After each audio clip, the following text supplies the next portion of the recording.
क्या नेतन्याहू को सता रहा फांसी का डर या ईरान की चेतावनी से घबरा गए नेतन्याहू? गिरफ्तारी वारंट पर खामेनेई ने चेताया।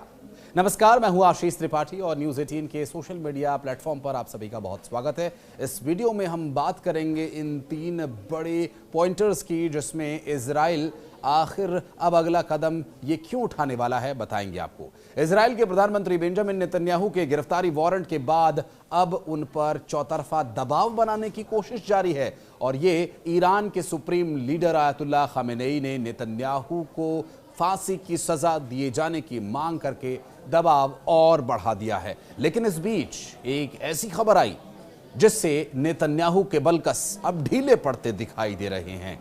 इजराइल के प्रधानमंत्री के खिलाफ इसे आईसीसी का एक सख्त कदम माना जा रहा है, लेकिन ईरान के सर्वोच्च नेता आयतुल्लाह अली खामेनेई इससे संतुष्ट नहीं है। उन्होंने इजरायली नेताओं को गाजा और लेबनान में हमलों के लिए सजाए मौत दिए जाने की मांग की है। खामेनेई ने सोमवार को कहा कि इजरायली प्रधानमंत्री नेतन्याहू और उनकी सरकार के नेताओं को मौत की सजा मिलनी ही चाहिए। ईरानी मीडिया ने खामेनेई के भाषण में कही गई बातों का जिक्र किया और इजरायली शासन ने गाजा और लेबनान में लोगों पर बमबारी करते हुए जो किया वो जीत नहीं बल्कि गंभीर युद्ध अपराध है। अब उनके लिए गिरफ्तारी वारंट जारी किया गया, लेकिन ये काफी नहीं है, उनको सजाए मौत मिलनी चाहिए। खामेनेई ने लेबनान और गाजा में आम लोगों पर हमलों को आतंकी कृत्य कहा, लेकिन इन सब के बीच अब युद्ध विराम के लिए नेतन्याहू मान सकते हैं। क्या नेतन्याहू का युद्ध विराम के लिए नर्म पड़ जाना इस दबाव का असर है? बात करेंगे इस पर भी, क्योंकि इजराइल ने लेबनान में हिजबुल्लाह के साथ अमेरिका समर्थित युद्ध विराम पर सैद्धांतिक रूप से सहमति जताई है और प्रधानमंत्री बेंजामिन नेतन्याहू अब इस पर काम कर रहे हैं कि इसे देश की जनता के सामने कैसे पेश किया जाए। प्रधानमंत्री बेंजामिन नेतन्याहू ने इस पूरे मामले पर उच्च स्तरीय एक परामर्श किया। ये बैठक एक ऐसे समय में हुई जब पूरे दिन लेबनान से रॉकेटी हमले यानी मिसाइली हमले इजराइल पर किए जाते रहे थे और इजरायली वायुसेना बेरूत में हिजबुल्लाह के ठिकानों पर बार बार हमले किए जा रहे थे। यहां कान यूनिट और होरेज में रिपोर्ट आई जिसमें यरूशलेम, वाशिंगटन और बेरूत के अधिकारियों का हवाले से जानकारी ये मिली कि प्रस्ताव की स्वीकृति अंतिम नहीं थी। इजराइल ने कहा कि कई और मुद्दों को अभी सुलझाया जाना चाहिए, लेकिन यरूशलेम ने प्रस्ताव के मुख्य सिद्धांतों को मंजूरी दे दी है। हिजबुल्लाह चीफ नईम कासिम ने पिछले सप्ताह कहा था कि उनके समूह ने युद्ध विराम प्रस्ताव की समीक्षा की और अब आगे इन सब पर इजराइल के हाथ में ये मसला है कि वो क्या कदम उठाते हैं। हारेज की रिपोर्ट में यह बताया गया कि प्रस्ताव में 3 चरण शामिल होंगे।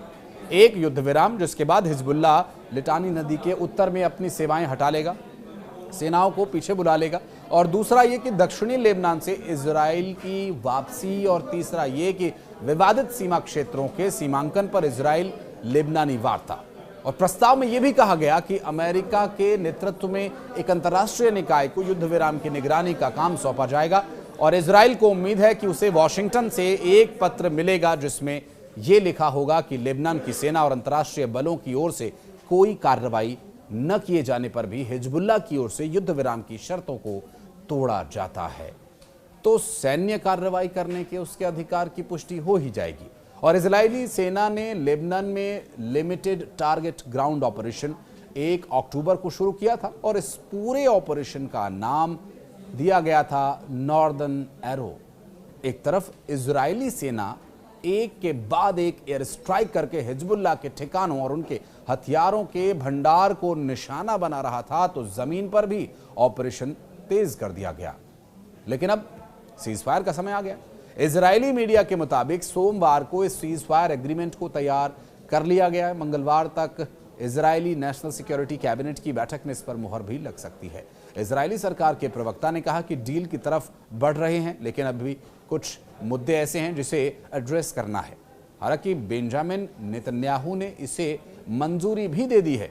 एक रिपोर्ट के मुताबिक अमेरिका के इस सीज फायर ऑफर पर लेबनान में हिजबुल्लाह की लीडरशिप भी इस पर सहमति जता रही है। लेकिन जब तक डील हो नहीं जाती तब तक कुछ कहा नहीं जा सकता। जब से इस सीज फायर की चर्चा शुरू हुई उसके बाद से लेबनान की तरफ से हिजबुल्लाह के हमलों में भी कमी देखी गई है। जो हिजबुल्लाह दिन भर में इजराइल पर 150 से 200 रॉकेट दाग देता था, सोमवार को यह आंकड़ा डबल डिजिट तक ही रह गया। हालांकि इजरायली सेना यानी आईडीएफ इस सीज फायर के पहले ही हिजबुल्लाह के सारे बड़े ठिकानों को नष्ट कर देना चाहती है और इसलिए लगातार एयर स्ट्राइक्स जारी हैं। और सोमवार को आईडीएफ ने हिजबुल्लाह के एग्जीक्यूटिव काउंसिल के कई ठिकानों पर बम बरसाए।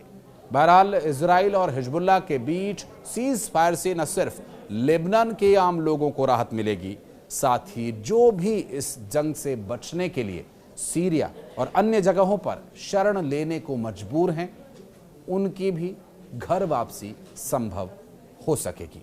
तो आप इस वीडियो के बारे में कुछ कहना चाहते हैं इस पूरी घटना को लेकर और इन युद्ध के बीच उठते मानवता के खिलाफ धुएं को लेकर अगर अपनी कोई राय प्रकट करना चाहते हैं तो कमेंट बॉक्स में आपका मोस्ट वेलकम रहेगा।